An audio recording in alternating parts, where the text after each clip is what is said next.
Hayes hits it in the air to center. We will see you tomorrow night. Ever since I was a little kid, I've loved sports.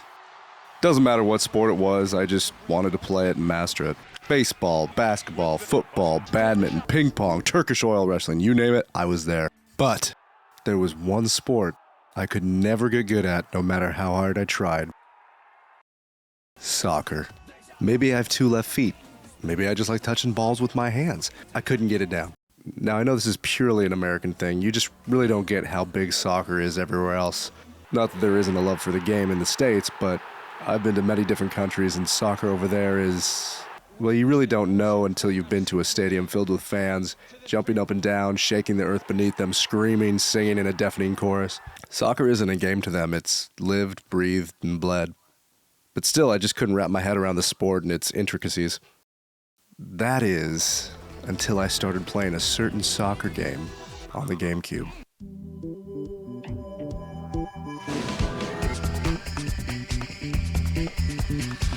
Oh yeah, anyone who's ever played this immediately got goosebumps. Now this is how I wish soccer was played.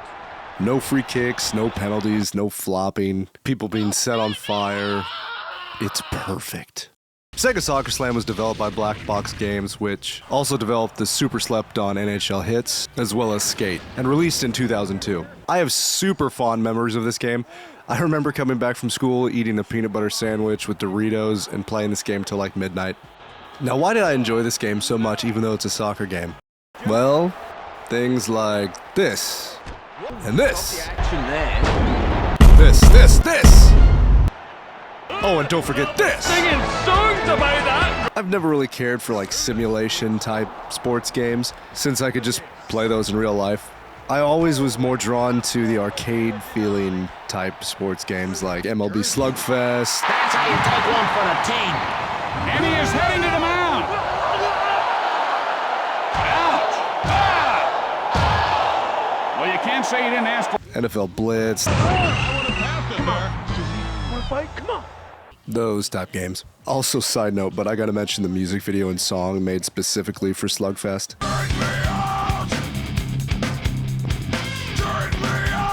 Definitely the most 2000s era video game moment. Anyways. Where was I? Oh yeah. Sega Soccer Slam. I love this game. It also helps that it's just super easy to pick up and play. There's only like 4 buttons you need to remember. One for passing the ball, kicking, turbo, and stealing. Matches are 3-on-3 and the halves are short too, so everything moves at a pretty brisk pace. It has the usual expedition mode, a tournament mode, practice, and where you'll be spending most of your time in quest mode. From here, you take one of the 6 teams through a season to win the Continental Cup. While playing, you can earn money from either winning matches or completing challenges to purchase different items for your teammates that'll improve specific attributes. Each of the 3 players on a team has 3 unique items to purchase, and something I thought was pretty slick was even after you've purchased an item for a teammate, say Duke's helmet, any subsequent playthrough where you play against him with a different team, he'll be wearing it. Kind of adds to the difficulty of playing through with another team, and just a pretty cool addition in my opinion. And you'll be needing all the help you can get too, since the other team can unleash power-ups just as much as you can. Perform enough cool moves or dropkick enough people and you'll fill up your special meter. The meter can be used in a couple different ways. First, you can use a bit of juice to power up temporarily, making you move and kick faster and hit harder. It can definitely help if you're running out of time in a match to score some more points quickly. The other way you can use the meter is by filling it up completely. Once it's full, you can unleash what's called a killer kick, which usually results in a goal depending on where on the field you use it. There's also the spotlight kick, which is like a mini version of the killer kick that doesn't use any meter but just randomly appears from time to time. You can actually shred the goalie's protective wear depending on how hard the shot is. Less gear means they're less likely to block your shots. Might be a little thing, but it's still pretty cool. What really makes this game transcend for me, other than the power-ups and complete lack of respect for human life, is the characters. Yeah, baby, a goal like that, and I go from rain to rainbow. Scholars will ponder the meaning of this for generations. Oh man, I played a lot of games, but I'll always remember the characters in this game. Diablo here to win. Comprende, amigo? Every player has a bio you can read to get the backstory on why they're trying to win the Continental Cup too. And every team except for one has one specific attribute they're best at. Since every team is based around a specific region around the world, every character is a stereotype of that region. They are here. Let's meet the players from Sega Soccer Slam. First up is Team Toxic, which hails from North America, and of course, their logo is a nuclear reactor. Their greatest strength is their passing, which makes complete sense because America has passed a couple nukes around, if you get what I'm saying. Okay, sorry, I know that joke kind of bombed a little bit. Bombed! I cracked myself up. First up is Nova. Just call me Brainiac, the scoring maniac! He's your stereotypical nerd, except he's good at soccer. So good, in fact, he ended up making the All-Star game and won MVP. So that's kind of cool. Then we got Rain. Rain is pretty much an eco-terrorist, probably strapping herself to an oil pipeline as we speak. But she did score 6 goals in a row in the semis, so I'll let it slide. Finally, there's Duke. Duke is like an amalgamation of every North American sport. I mean, the dude's even dressed for the wrong football. But just look at that beautiful trot. Like a gazelle. Like a gazelle passing to a bald chick. Next is Team Tsunami from the Pacific, and they've got Boomer, who is a biblically accurate Aussie. I've seen beer bellies before, but this dude is either 9 months pregnant or has a massive hernia. I mean, look at that belly button. Rumiko is what I assume the developers think all Japanese people are like. She replaces all her body parts to be better at everything, so she's basically a Gundam. Kahuna is probably the most normal character in the game. Dude's just a chill Hawaiian guy. I pound that ball into the net. Although I have a sneaking suspicion he's actually that alien from Lilo and Stitch. Just look at the teamwork on display here. Completely lobotomizing a player for the goal. Just textbook soccer, really. Team spirit is where things get a little weird. So Zari is just a normal athlete who wants to win. That's cool. But then there's Kaimani, who, if I read his bio correctly, is a psychic surfer. But there's no real psychic powers I've seen from this dude. So couldn't he have just been a surfer? Jimon is one of my favorites. The D is silent. Dude's not even trying to hide the fact that he's an evil shaman.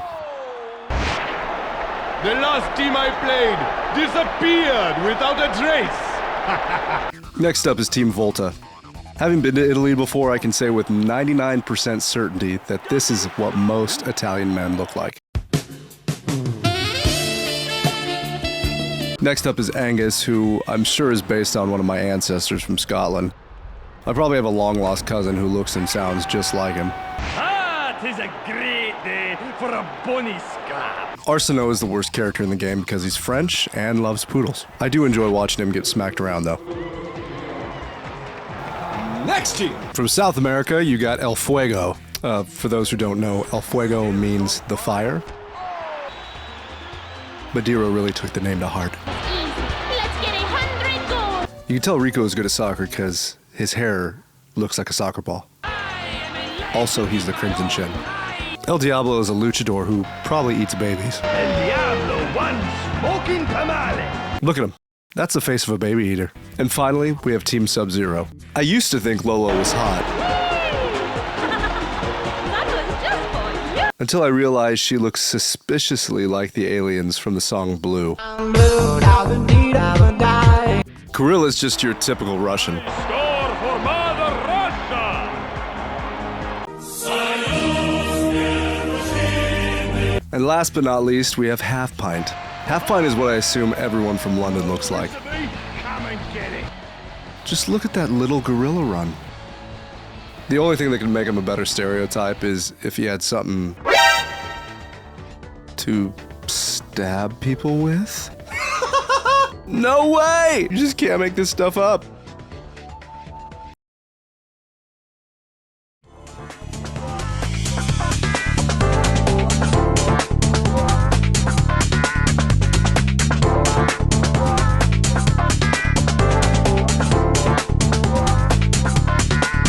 Sega Soccer Slam stands a test of time for me. Some games you could look back on and say, oh, the nostalgia makes it worth it, but honestly, this game is just too good.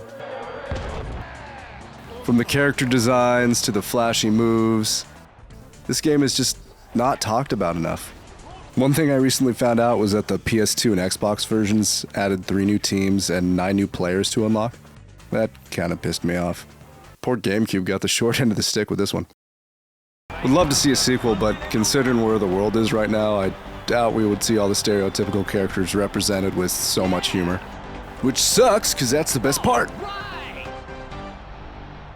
Just wanted to say thanks to everyone who supported me to this point. I can't believe we're at 3K subs right now. It's just crazy. And no, I didn't forget I'll be yodeling at 10K subs for sure. Love you guys.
What was aiming for his face.